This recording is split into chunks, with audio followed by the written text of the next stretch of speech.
Shalom, selamat pagi dan salam sejahtera untuk kita semua. Selamat menikmati hari baru, hari karunia Tuhan. Bapak, Ibu, saudara-saudari yang sama dikasihi Tuhan, memulai segala aktivitas kita pada pagi hari ini, saya mengajak kita untuk memulainya dalam persekutuan dengan Tuhan. Kita akan membaca, mendengar, dan merenungkan firman Tuhan dari 1 Yohanes 2 ayat 18 sampai ayatnya yang ke-25. Sebelum kita membaca, mendengar, dan merenungkan firman Tuhan, mari kita meminta pertolongan kepada Tuhan melalui doa. Kita berdoa. Di pagi yang indah ini ya Tuhan, kami datang mengucap syukur, memuji dan memuliakan nama-Mu, karena begitu besar kasih setia Tuhan yang selalu nyata kami rasakan dalam kehidupan kami. Terima kasih Tuhan telah menyertai kami dalam peristirahatan kami tadi malam, sehingga kami boleh bangun di pagi yang indah ini dengan penuh sukacita oleh karena penyertaan Tuhan. Memulai kegiatan kami Tuhan, kami akan membaca, mendengar, dan merenungkan firman-Mu pada pagi hari ini. Kuasai kami dengan kuasa Roh Kudus-Mu, sehingga kami dapat mengerti dan memahami firman-Mu ini, dan firman-Mu boleh mengambil bagian dalam kehidupan kami. Berfirmanlah kepada kami Tuhan, kami siap mendengarkan firman-Mu. Ampuni dosa kami, di dalam Kristus kami berdoa. Amin. 1 Yohanes pasal 2 ayat 18 sampai ayatnya yang ke-25, firman Tuhan berbunyi demikian. Antikristus. Anak-anakku, waktu ini adalah waktu yang terakhir, dan seperti yang telah kamu dengar, seorang antikristus akan datang. Sekarang telah bangkit banyak antikristus. Itulah tandanya bahwa waktu ini benar-benar adalah waktu yang terakhir. Memang mereka berasal dari antara kita, tetapi mereka tidak sungguh-sungguh termasuk pada kita.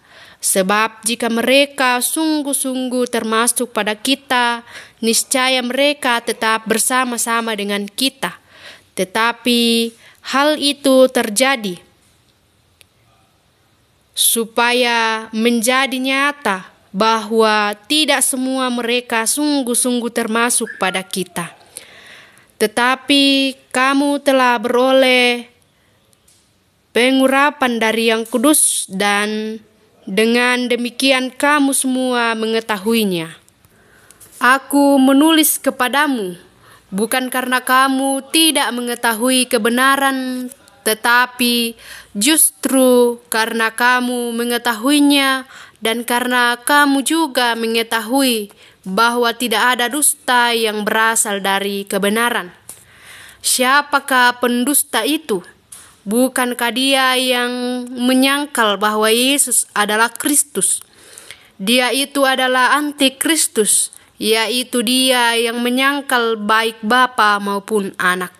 Sebab barang siapa menyangkal anak, ia juga tidak memiliki bapa. Barang siapa mengaku anak, ia juga memiliki bapa. Dan kamu, apa yang telah kamu dengar dari mulanya, itu harus tetap tinggal di dalam kamu. Jika apa yang telah kamu dengar dari mulanya itu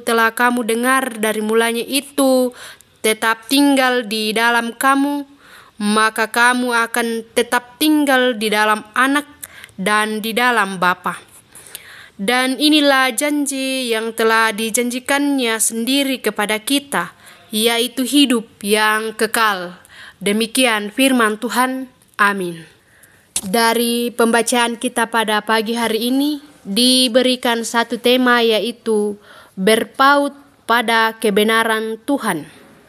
Berpaut pada kebenaran Tuhan. Bapak, Ibu, saudara-saudari yang sama dikasihi Tuhan, dusta merupakan penolakan atau penyangkalan pada kebenaran Tuhan.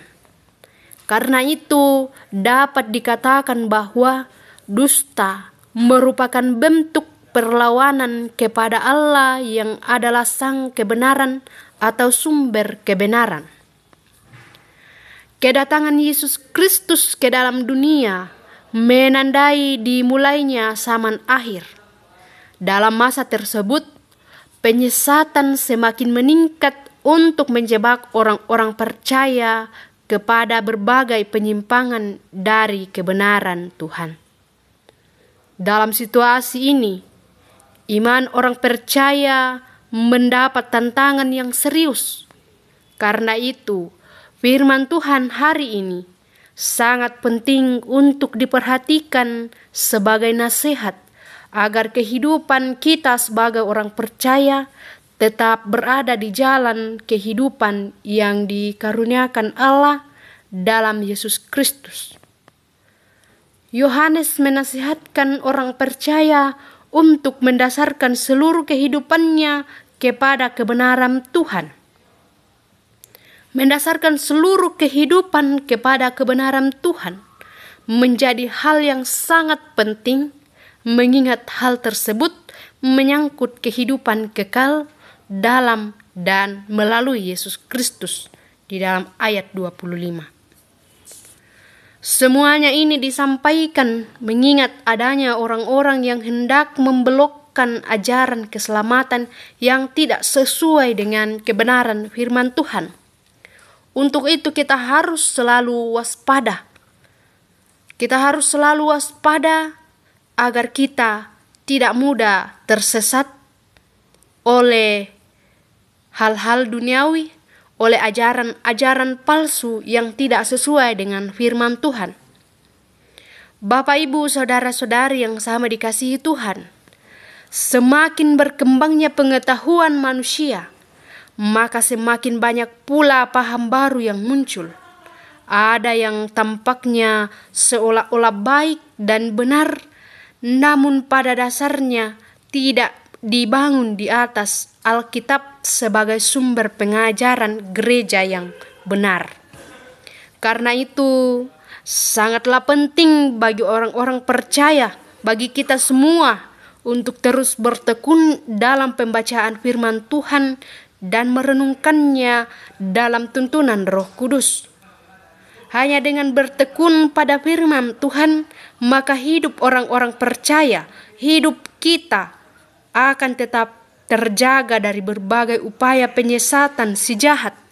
Sangat penting bagi kita orang percaya untuk mengetahui dan mengerti firman Tuhan, supaya kita bisa mengetahui mana yang benar dan mana yang ajaran-ajaran sesat yang akan membawa kita pada kesesatan. Demikianlah firman Tuhan menjadi benteng pertahanan terkuat dan tiada bandingnya bagi orang-orang percaya.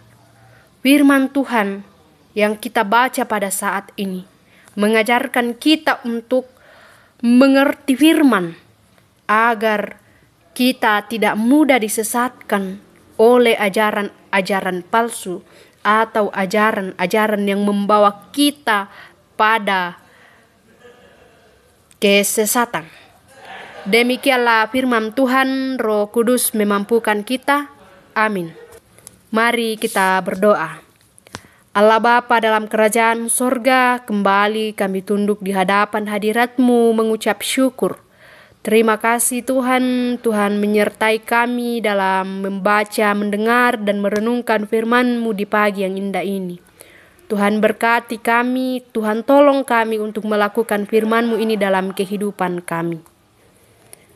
Tuhan, kami juga berdoa untuk saudara-saudari kami, jemaat Tuhan yang dalam pergumulan karena sakit penyakit.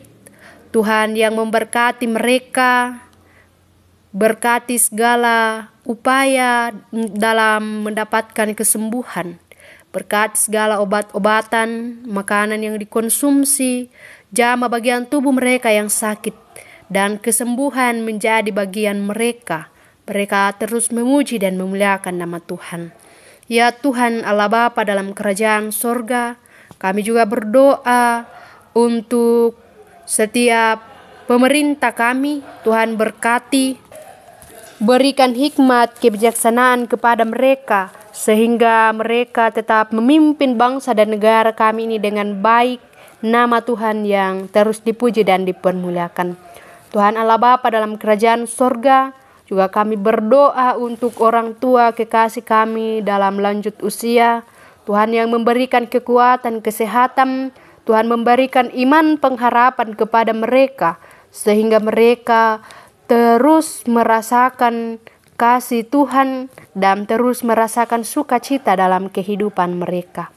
Ya Tuhan Allah Bapa dalam kerajaan sorga, kehidupan kami sepanjang hari ini kami hanya serahkan ke dalam tangan kasih-Mu. Ini doa kami, dalam Kristus kami berdoa. Amin. Demikianlah ibadah kita pada pagi hari ini. Selamat pagi, Tuhan Yesus memberkati kita semua.